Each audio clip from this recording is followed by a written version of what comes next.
Have you ever shared a story about someone when they weren't around? Maybe it was a quick comment, a forwarded message, or just a little bit of workplace chatter. It seems harmless, right? We've all been there. But in Islam, this act has a very specific and serious name, Gheebah or backbiting. The warning against it is one of the most powerful and thought-provoking in our faith. So, what exactly is Gheebah? The Prophet Muhammad, peace be upon him, defined it perfectly. When asked by his companions, he said, "It is to say something about your brother that he would dislike." One companion then asked, "What if what I say is true?" The Prophet replied, "If what you say about him is true, you have backbitten him. If it is not true, you have slandered him." This distinction is crucial. Gheebah isn't just about spreading lies. Even speaking a truth that someone would not want shared is considered a grave offense. Why is the warning so severe? The Quran gives us a chilling metaphor to understand its spiritual impact. In Surah Al-Hujurat, verse 12, Allah asks, "Would one of you like to eat the flesh of his dead brother? You would hate it." This imagery is intentionally shocking. It equates the act of gossiping about someone behind their back with the grotesque act of consuming their dead flesh. Just as we would be repulsed by that physical act, we should be equally repulsed by the spiritual act of Gheebah.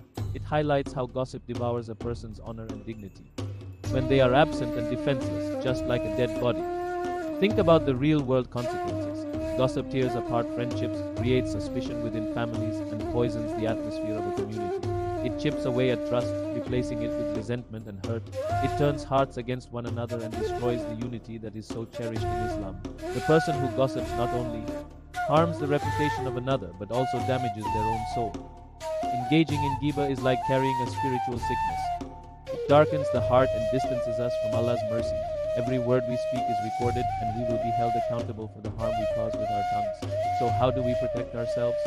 The first step is awareness. Before you speak, pause and ask yourself 3 simple questions. Is what I'm about to say true? Is it necessary? And most importantly, is it kind? Would I say these words if the person was standing right here in front of me? Often, this simple check is enough to stop us in our tracks. We should also try to change the subject when others start gossiping, or if we are brave enough, gently remind them of the seriousness of Gheebah. Instead of talking about people's faults, let's talk about ideas, share beneficial knowledge, or simply make dua for them. Let's make a conscious effort to guard our tongues. Let's choose to build people up, not tear them down. Let's replace gossip with good words and suspicion with goodwill. Protecting someone's honor in their absence is one of the highest forms of loyalty and a true mark of a believer. Let our speech be a source of healing, not harm. Thank you for listening. If this reminder was helpful, please share it with others so we can all benefit.